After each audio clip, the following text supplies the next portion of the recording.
নিশ্চিতভাৱে ক'ব লাগিব যে ৰাজ্য চৰকাৰে চাহ শ্ৰমিকসকলৰ বাবে লৈ আহিছে আৰু এটা ভাল খবৰ। 1 এপ্ৰিলৰ পৰা পুনৰ দৈনিক যি মজুৰি বৃদ্ধি হ'ব 30 টকাকৈ। আৰু তাৰ পাছতে ইতিমধ্যে মুখ্যমন্ত্ৰী জিন্দাবাদ ধ্বনিৰে মুখৰিত হৈছে চাহ বাগিচাসমূহত। আৰু এই মুহূৰ্তত মই উপস্থিত আছোঁ খুমটাইৰ নতুন মাটি চাহ বাগিচাত। আৰু চাহ বাগিচাত এই মুহূৰ্তত শ্ৰমিকসকলে যি মুখ্যমন্ত্ৰীগৰাকীৰ ঘোষণাৰ পাছতে ইতিমধ্যে জিন্দাবাদ ধ্বনিৰে মুখৰিত হৈছে আৰু মুখ্যমন্ত্ৰীগৰাকীৰ এই পদক্ষেপক শলাগ লৈছে। আমি পোনে পোনে তেওঁলোকৰ লগত কথা পাতিবলৈ চেষ্টা কৰিম। যিহেতু 1 এপ্ৰিলৰ পৰা 280 টকালৈ বৃদ্ধি হ'ব দৈনিক চাহ শ্ৰমিকৰ মজুৰি। আৰু এই মুহূৰ্তত মই এই বাগিচা অঞ্চলত উপস্থিত হৈ তেখেতসকলৰ মনৰ কথা জানিবৰ বাবে আমি চেষ্টা কৰিম। আৰু আমি এগৰাকী ব্যক্তিৰ ওচৰলৈ আহিছোঁ। মই আপোনাৰ ওচৰলৈ আহিছোঁ যিহেতু চাহ শ্ৰমিকসকলৰ বাবে আৰু এটা ভাল খবৰ মুখ্যমন্ত্ৰীগৰাকীৰ লৈ আহিছে। ইতিমধ্যে 1 এপ্ৰিলৰ পৰা 30 টকাকৈ পুনৰ দৈনিক মজুৰি বৃদ্ধি হ'ব। এই খবৰটো পাই আপোনালোকৰ কেনেকুৱা লাগিল? 30 টকা যিটো দৰমহা মজুৰি নিৰ্ধাৰণ কৰিছে মানে বঢ়াইছে, আমি অসম চৰকাৰক পোনপ্ৰথমতে ধন্যবাদ জনাইছোঁ, লগতে হিমন্ত বিশ্ব শৰ্মা ছাৰকো ধন্যবাদ জনাইছোঁ। এই দাবী আমাৰ বহুত দিনৰ দাবী আছিলে। আজি এই দাবীটো পূৰণ হোৱাৰ বাবে আমাৰ চাহ শ্ৰমিকসকলে আনন্দত উৎফুল্লিত হৈছে। আগত আমাৰ এইখন চৰকাৰৰ দিনত আমি প্ৰায় 117 টকাৰ পৰা 2016 চনত প্ৰায় 117 টকা হাজিৰা আছিলে। এইখন চৰকাৰৰ দিনতেই আজি 280 টকালৈ হ'বলৈ গৈ আছে। গতিকে এইখন চৰকাৰক আমি বহুত বহুত বহুত বহুত ধন্যবাদ জনাইছোঁ। বিশেষকৈ হিমন্ত বিশ্ব শৰ্মা ছাৰ। হিমন্ত বিশ্ব শৰ্মা ছাৰে যিটো পদক্ষেপ লৈছে আমাৰ চাহ শ্ৰমিকসকলৰ বাবে, আমি নথৈ আনন্দিত হৈছোঁ। চাহ শ্ৰমিকসকলক আগুৱাই লৈ যাবৰ বাবে মুখ্যমন্ত্ৰীগৰাকীয়ে যথেষ্ট কাম কৰিছে, আপুনি ইতিমধ্যে উল্লেখ কৰিছে। আৰু পুনৰ ইতিমধ্যে এটা ভাল খবৰ, মুখ্যমন্ত্ৰীগৰাকীয়ে যেনেধৰণে কথা কয় তেনেধৰণে ৰাখে। কথা যিবিলাক কয় তেওঁ কথা মানে 100% পূৰণ কৰে। আজি আমাৰ বাগানবিলাকত চাহ শ্ৰমিকসকলৰ যিটো মাটিৰ পটাৰ কথা দাবী আছিলে, সেইটো আজি এই তাৰিখত আমাৰ পূৰণ হ'বলৈ গৈ আছে, মানে প্ৰায় কাম আগবাঢ়িছে। তাৰপিছতে আমাৰ যিটো জনজাতিকৰণ আছিলে, জনজাতিকৰণ আমাৰ আজি তাৰিখত হৈছে। আগত বহুত প্ৰতিবাদ হৈছিলে, নিৰ্বাচনৰ আগমুহূৰ্তত বহুত প্ৰতিবাদ হৈছিলে মানুহৰ। এটিকলি দুটিপাতৰ নামত এতিয়া 5,000কৈ প্ৰতিজন শ্ৰমিকক দিছে। তাতো এটা বেয়া ভুৱা এটা ওলাইছে যে PF পৰা দিছে, কিন্তু সেইটো কোনো ভুৱা মানে কিছুমান আমাৰ বিৰোধী জুমুৰক বিশ্ব দৰবাৰত প্ৰতিষ্ঠা কৰিলে। বহুতখিনি কাম আমাৰ চাহ শ্ৰমিকৰ এতিয়া বাগানবিলাকত জিৰণি ঘৰ নাছিলে, আজি তাৰিখত জিৰণি ঘৰ বনাব লৈছে। আমাৰ প্ৰতিখন বাগানত একোখনকৈ আমাৰ জগন্নাথ সামৰিক ভৱন এটা বনাইছে, য'ত আমাৰ যিখিনি কালচাৰ প্ৰগ্ৰেম বা আমাৰ যিখিনি মানে যিকোনো কাৰ্যসূচী, ধাৰ্মিক কাৰ্যসূচী আমি তাত কৰিব পাৰিম। আমাৰ আগতে সিহঁতে এটা পেণ্ডেল এটা দিবলৈ বহুত দূৰ কথা চিন্তা কৰিবলগীয়া হয়। আজি তাৰিখত এই পেণ্ডেলৰ কথা চিন্তা কৰিব নালাগে। আমাৰ এই সামৰিক ভৱনত প্ৰায় 3,000-4,000 মানুহ বহিব পৰা এটা ভৱন পালোঁ। নিশ্চিতভাৱে এইসমূহ মুখ্যমন্ত্ৰীগৰাকীৰ বাবেই সম্ভৱ হৈ উঠিছে। মই আন এগৰাকী আছে, মই দাদা আপোনাৰ ওচৰলৈ আহিছোঁ।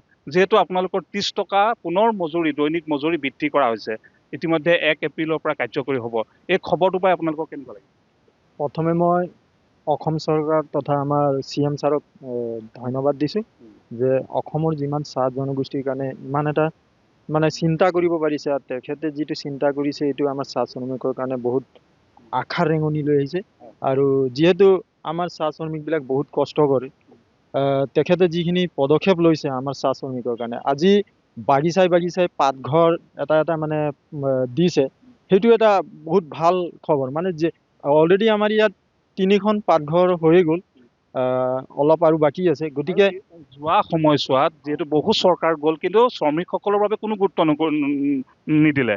দৰমহা বৃদ্ধিয়ে হওক বা বিভিন্ন সমস্যা, কিন্তু বৰ্তমানৰ চৰকাৰখনে যথেষ্ট কৰিছে। বিজেপি চৰকাৰ অহাৰ পৰা চাহ শ্ৰমিকৰ যিটো মজুৰি মানে বিশেষভাৱে বেছিকৈ বৃদ্ধি হৈছে। কিন্তু আমি আগতে আমাৰ কংগ্ৰেছ চৰকাৰ থকা সময়ত আমি দৰমহা যদি বাঢ়িছে বুলি ক'লে 95 পইচা, কেতিয়াবা 75 পইচা বাঢ়িছে বুলি কয়, কেতিয়াবা 2 টকা বাঢ়িছে বুলি কয়। তেনেকৈ আমি এটা দৰমহাৰ মানে এটা মজুৰি বাঢ়িছে বুলি গম পাইছিলোঁ। আৰু সেইটো সময়তো পিঁয়াজৰ 120 টকা কেজিলৈকে আমি খাইছোঁ। গতিকে এতিয়া বৰ্তমান যিটো 250 টকাৰ লগত আকৌ এড কৰি দিলে 30 টকা, 280 টকা। আকৌ মই ভাবোঁ অনাগত দিনত এই চৰকাৰখনে যাতে আৰু চাহ শ্ৰমিকৰ কাৰণে কাম কৰি যায় আৰু ভাল খবৰ এটা আনিব বুলি মই আশা ৰাখিছোঁ। আৰু সৰ্বপ্ৰথমে আমাৰ মামা তথা আমাৰ CM ছাৰক মই চাহ শ্ৰমিক ফালৰ পৰা ধন্যবাদ জনাইছোঁ। কি ক'ব দাদা? এই মুহূৰ্ত মানে মুখ্যমন্ত্ৰী আমাৰ অসমৰ মুখ্যমন্ত্ৰী শ্ৰী হিমন্ত বিশ্ব শৰ্মাক বহু ধন্যবাদ দিছোঁ। কাৰণ অহা আগন্তুক শ্ৰমিকৰ তেনেকুৱা সুবিধা নাছিলে। এতিয়া এইবাৰ মে' মাহৰ পৰা বহাগ মাহৰ পৰা 130 টকা পইচা মানে 280 টকা আমাৰ শ্ৰমিকৰ দৰমহা পাব।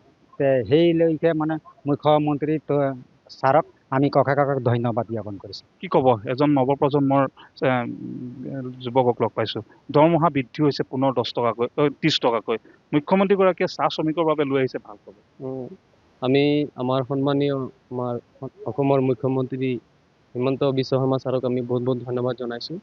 তেখেতে যি আমাৰ এই অসমখনৰ কাৰণে আৰু আমাৰ এই চাহ শ্ৰমিকসকলৰ কাৰণে যি এটা উচ্চ পদক্ষেপ লৈছে, আৰু আমাৰ এই দুখীয়া যি পিছপৰা মানুহবিলাকৰ কাৰণে ইমান ধুনীয়া এটা চিন্তা কৰিছে যে মানুহখিনি আগবাঢ়ি যাওক। তেখেতসকলৰ কাৰণে এটা ভাল চিন্তা কৰিছে যাতে আমি আগবাঢ়ি যাওঁ।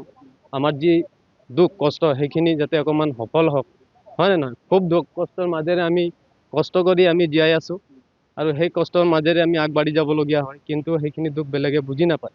কিন্তু যেতিয়াৰ পৰা বিজেপি চৰকাৰ আহিল, তেতিয়াৰ পৰা আমাৰ অসমৰ মুখ্যমন্ত্ৰী হিমন্ত বিশ্ব শৰ্মা ছাৰে আমাৰ অসমখনত যিমান চাহ শ্ৰমিক আছে তেখেতসকলৰ কাৰণে বহুত ধুনীয়া এটা পদক্ষেপ ল'লে, আৰু আমাৰ চৰকাৰে যিটো আমাৰ চাহ শ্ৰমিকসকলৰ মজুৰি বৃদ্ধি কৰিলে, আৰু গাঁৱে গাঁৱে হওক আমাৰ বাগিচাসমূহত যিমানখিনি সুবিধা আমাৰ আঁচনিত যিখিনি দিবলগীয়া আছিলে বহুতখিনি দিলে, আৰু সেইখিনি পাই আমি বহুত সাফল্যমণ্ডিত হৈছোঁ।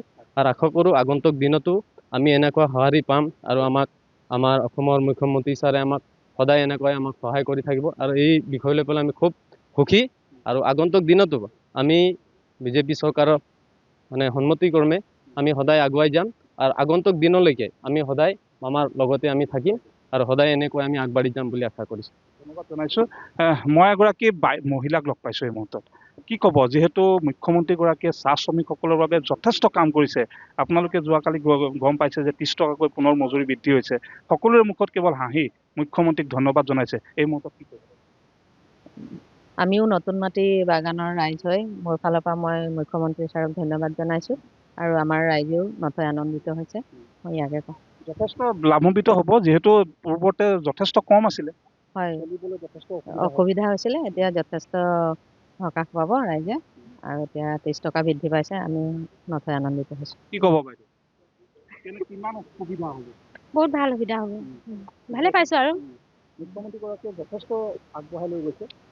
ভাল হৈছে চাহ শ্ৰমিকৰ কাৰণে, আৰু মানে আগবঢ়াই লৈ বহুত কাম কৰিছে মুখ্যমন্ত্ৰীৰ ফালৰ পৰা। বিজেপি চৰকাৰক ধন্যবাদ জ্ঞাপন কৰিছোঁ, আৰু মুখ্যমন্ত্ৰীক ধন্যবাদ জ্ঞাপন কৰিছোঁ। কি ক'ব দাদা? আমি হিমন্ত বিশ্ব শৰ্মা ছাৰক বহুত ধন্যবাদ দিছোঁ, যাতে এনেকৈ আমাৰ হাজিৰাকেইটা বাঢ়ি আহক। লেবাৰ বহুত কষ্ট হৈ আছিলে, প্ৰত্যেক বছৰ দাম বৃদ্ধি হৈ আছে, এই যে যথেষ্ট সুবিধা হৈছে। নিশ্চিতভাৱে ক'ব লাগিব যে, আৰু এনেধৰণে ক'ব লাগিব যে মুখ্যমন্ত্ৰীগৰাকীয়ে চাহ শ্ৰমিকসকলৰ বাবে যি বৃহৎ যি ঘোষণা কৰিলে, আৰু তাৰ পাছতে উৎফুল্লিত হৈ পৰিছে চাহ শ্ৰমিকসকল, আৰু মুখ্যমন্ত্ৰী হিমন্ত বিশ্ব শৰ্মাক সকলোৱে ধন্যবাদেৰে উপচাই পেলাইছে।